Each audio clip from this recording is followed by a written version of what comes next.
कौन पाठ पढ़ना है? रविदास जी के बारे में। किसके बारे में? रविदास जी के बारे में, ठीक ना। तो रविदास जी के बारे में फोटो में जो हैं संत रविदास हैं, है ना, शिरोमणि संत रविदास पूरा नाम, ठीक है। रविदास जी के बारे में पढ़ेंगे। कहता है कोई भी व्यक्ति अपने जन्म से नहीं कार्यों से महान बनता है, अर्थात जन्म से कोई महान नहीं होता, है ना। काम जैसे जैसे करता है ना, जैसा काम करता है उसी के अनुसार से व्यक्ति का व्यक्तित्व पता चलता है। यह बात संत कवि, है ना, रविदास जी ने अपने कार्य के व्यवहार से प्रमाणित कर दिया। अपने कार्य से भी, व्यापार से भी और व्यवहार से प्रमाणित कर दिया कि कोई भी व्यक्ति जन्म से महान नहीं होता। जन्म किसी भी कुल में ले ले, लेकिन अगर कार्य बेकार करेगा तो उसका नाम बेकार हो जाएगा। अगर जन्म कोई भी कुल में हो, कार्य बढ़िया करेगा, मतलब कि कार्य मतलब कि काम, वर्क, ठीक ना, तब बढ़िया बनेगा, ठीक है। जैसे कि फोटो में रहे संत रविदास जी, ठीक ना, इनके बारे में कहता है संत रविदास जी का जन्म काशी में हुआ। कहाँ हुआ? काशी, यानी कि वाराणसी, वही वाराणसी, ठीक ना, बनारस के नाम से प्रसिद्ध है।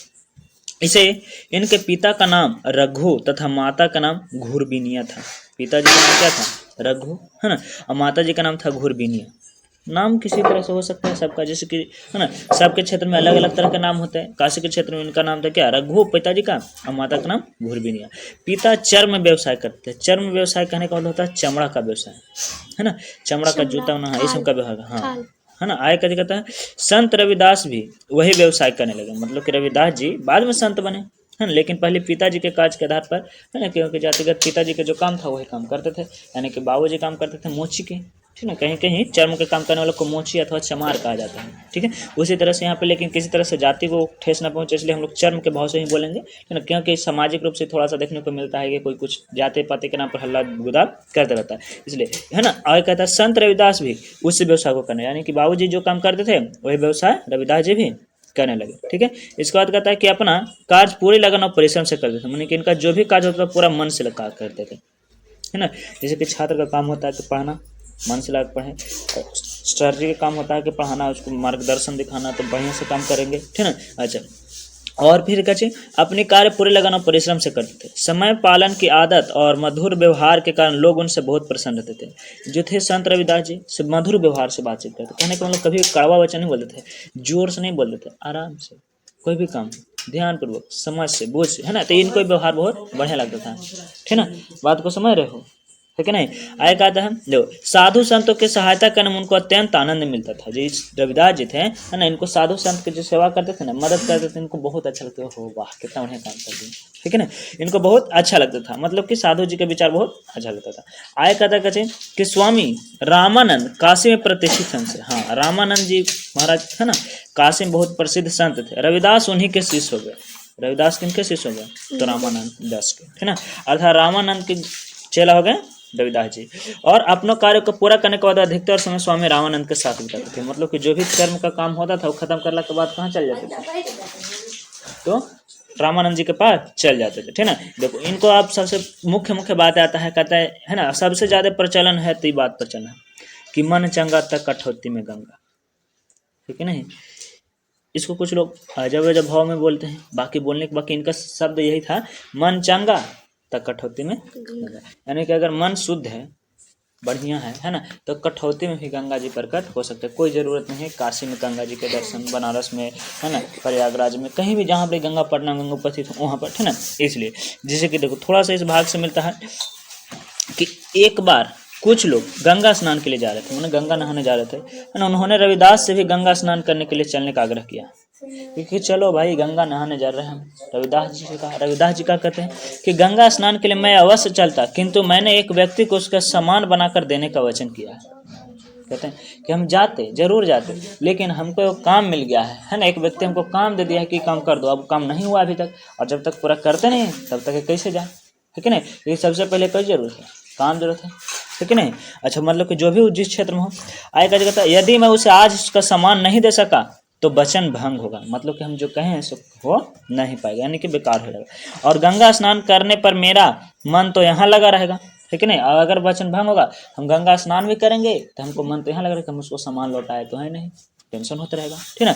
मन जिस काम के अंतःकरण करने को तैयार हो वही उचित है, कहने का कहते मतलब है कि मन जिस काम को करने का कह रहा वही काम करो, वही अच्छा है, ठीक है। मन शुद्ध है तो इस कठौती के जल से ही गंगा स्नान का पुण्य मिल जाएगा, यही कहें, ठीक ना, कि अगर मन शुद्ध है तो इस कठौती के जल से, इस कठौती मतलब कि वहां पर जो काम कर रहे थे, है ना, जिस गमला में काम कर रहे थे ना वही गमला का पानी कैसे कहते हैं कि गंगा है ना। तभी से यह कहावत प्रचलित हो गई कि मन चंगा तक कटौती में, तब से कहावत आ गया कि मन चंगा तक कटौती में, ठीक है ना। अच्छा, इसके बाद क्या कहता है कि रविदास का जन्म ऐसे समाज में हुआ जहाँ समाज के अनेक बुराई फैलती। उस समय समाज में बहुत ज्यादा दोष था, अभी इतना प्रचलन नहीं था कि सबके जगह फोन है, सब किसी को है ना, थोड़ा बहुत जानकारी नहीं है तो गूगल से पूछ लिया, लेकिन उस समय ऐसा नहीं था। जैसे अंधविश्वास, कौन कौन बुराई था? अंधविश्वास। अंधविश्वास कहने का मतलब है कि किसी भी चीज पर विश्वास कर लेना, है ना। और फिर धार्मिक आडंबर, धर्म के नाम पर थोड़ा सा तरह तरह के ढोंग रचने वाले, उसके ऊपर विश्वास। छुआछूत, छुआछूत कहने का मतलब कि फलन जात के आदमी है उसको से मत छुओ, ठेका जाओगे, खराब हो जाओगे, ये सब भी छुआछूत। हालांकि वही तो व्यक्ति है कि नहीं, लेकिन ऐसा सोच उसका नहीं था, ठीक ना। और खास महिलाओं की शिक्षा, महिला की शिक्षा मत दो, महिला की शिक्षा दोगे तो क्या करेगा, आखिरकार तो खाने बनाना है, चूल्हे मुड़ी घसोरना है। अगर मतलब क्या, शिक्षित नहीं रहेगी, है कि नहीं। अगर शिक्षित नहीं रहेगा तो समाज और घर में तो मेन वही शिक्षित होना चाहिए, क्योंकि वही शिक्षित नहीं रहेगी तो फिर उसका बाल बच्चा शिक्षित कहाँ से होगा। इसलिए सबको शिक्षित होना बहुत, ये सब का था बुराई था, ठीक ना। और वे स्वरचित भजन गाते थे, ये भजन अपना लिखते थे और गाते थे, समाज में सुधार के काज करते थे। उन्होंने लोगों को बताया कि बाह्य आडंबर और भक्ति में बड़ा अंतर है, माने बाहरी दिखावा और मन से भक्ति में बहुत बड़ा अंतर है। इनके दिखावे के लिए रोज घंटी बजा रहे हैं, नहीं, मन से भक्ति होनी चाहिए, है ना। इन्हें कि मर जा रहे हैं भगवान के पूजे, दूसरा जगह घर मम्मी पापा का मार झगो, वह सबको समान भाव से प्यार करते, सबको बराबर हक देते, ठीक ना। यदि ईश्वर से मिलना है, देखो ईश्वर से मिलने के लिए, यदि ईश्वर से मिलना है तो आचरण को पवित्र करो और मन की भक्ति से भाव जागृत करो। अगर भगवान से मिलना है तो मन के भाव कैसा रखो, शुद्ध रखो, है ना, आचरण पवित्र करो। और संत रविदास का कर्म को ईश्वर भक्ति मानते थे, मतलब कि अपना जो काम है, व्यक्ति तो है वही काम ही कचे ईश्वर भक्ति। रविदास दिन भर काम करते और भजन गाते थे। कौन? रविदास जी। काम, है ना, से खाली होकर के वे अपना समय किसके साथ? साधु के साथ। इनका गुरु रामदास जी के साथ बिताते थे। रविदास के भजनों में हिंदी साहित्य में विशेष स्थान है। किन स्थान में? तो हिंदी साहित्य में, ठीक है। इसके बाद आता है रविदास जी के विचार। देखो रविदास जी के विचार काची काची था, ठीक है। रविदास जी का विचार था कि राम, कृष्ण, करीम, राघव, हरि, अल्लाह एक ही ईश्वर का विविध नाम है। रविदास जी का माना था कि कोई राम कहे, कोई कृष्ण कहे, कोई करीम कहे, कोई राघव कहे, कोई हरि कहे, कोई कहे अल्लाह, लेकिन सब कोई कौन है? एक ही है ईश्वर, है ना। इनका माना था कि सब ईश्वर का एक है, बाकी सब अलग अलग नामों से पुकारता है। सभी धर्मों में ईश्वर के सच्ची आराधना पर बल दिया गया। और कहते हैं कि कोई भी धर्म हो, हिंदू धर्म हो, मुस्लिम धर्म हो, सिख धर्म हो, ईसाई धर्म हो, बौद्ध धर्म हो, जैन धर्म हो, यहूदी धर्म हो, पारसी धर्म हो, और भी बहुत सारे धर्म है दुनिया, है कि नहीं। तो ये सब धर्म में सबका सच्ची आराधना पर, कोई भक्त का सच्चा मन से पूजा करोगे ना भाई, तब अल्लाह से भेंट होगा, तभी जन्नत प्राप्त होगी, तभी भगवान से भेंट होगा, तभी स्वर्ग जाओगे, है ना, तभी तुम्हें कच्ची यीशु मसीह खुश होंगे। माने तरह तरह से सभी पर सच्ची होती। और उसके बाद वेद, पुराण, कुरान, ये सब जितने ग्रंथ हैं इसमें एक ही परमेश्वर का गुणगान करते हैं, है ना। ईश्वर के नाम पर किए जाने वाले विवाद निरर्थक और सारहीन है, मतलब ईश्वर के नाम पर बेकार के विवाद करते हो, उसको पूजो, उसको जानो, है ना, उसके बारे में जानो। जैसे कोई भी व्यक्ति एक धर्म को अपना ज्यादा अच्छा बोलता है, दूसरे वाले को बुरा बोलता है, क्यों बोलता है? क्योंकि उसके बारे में पढ़ा ही नहीं। अगर उसके बारे में पढ़ जाओगे तो फिर उसको भी कहा कि नहीं वो ठीक है, क्योंकि वो जान रहा है तब तो उसको अपना अच्छा हो रहा है ना। इसलिए कहा जाता है कि एक जगह रखे कुरान और पुराण कभी नहीं लड़ते, है ना। एक जगह रखे पुराण और कुरान कभी नहीं लड़ते। कुरान जो कि मुस्लिम धर्म का पवित्र ग्रंथ है और पुराण जो कि हिंदू धर्म के, लेकिन वे हमेशा लड़ते हैं जो इनको कभी नहीं पढ़ते।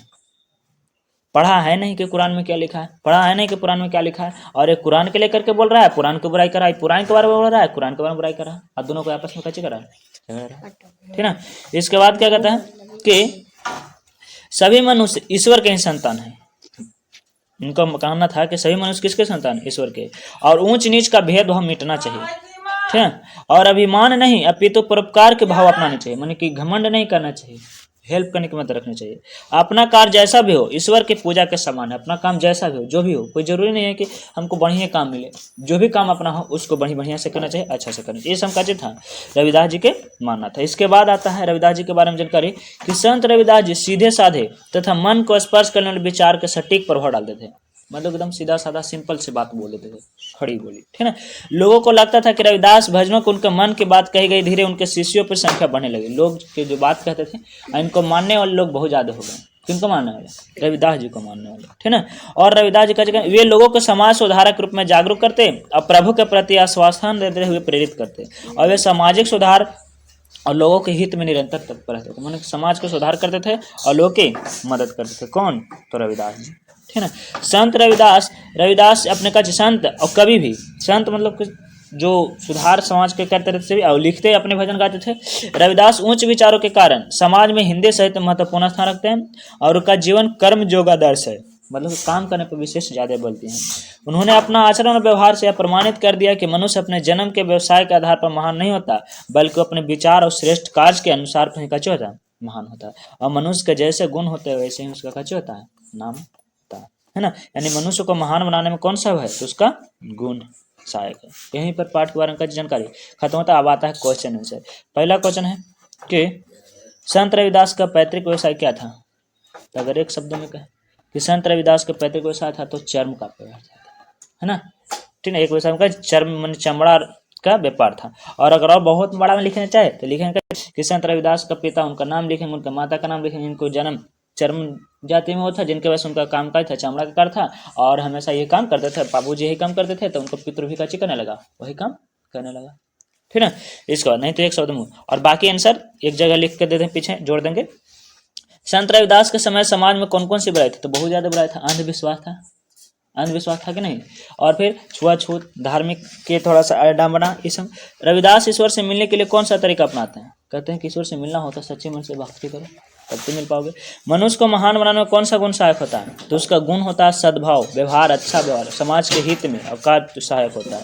संत रविदास के मुख्य विचार क्या थे? तो संत रविदास के मुख्य विचार थे कि सभी भगवान एक है, ठीक है ना, चाहे कोई भी करो, पुराण गुरान सभी से पढ़ो, है ना, और सभी को एक ही, जैसे यहाँ पर जितना भी विचार दिया गया है सब विचार किनके हैं? तो रविदास जी के हैं, ठीक है ना। यहीं पर क्या होता है खत्म होता है, और बाकी क्वेश्चन के आंसर में एक जगह लिखा दे देते हैं, ठीक।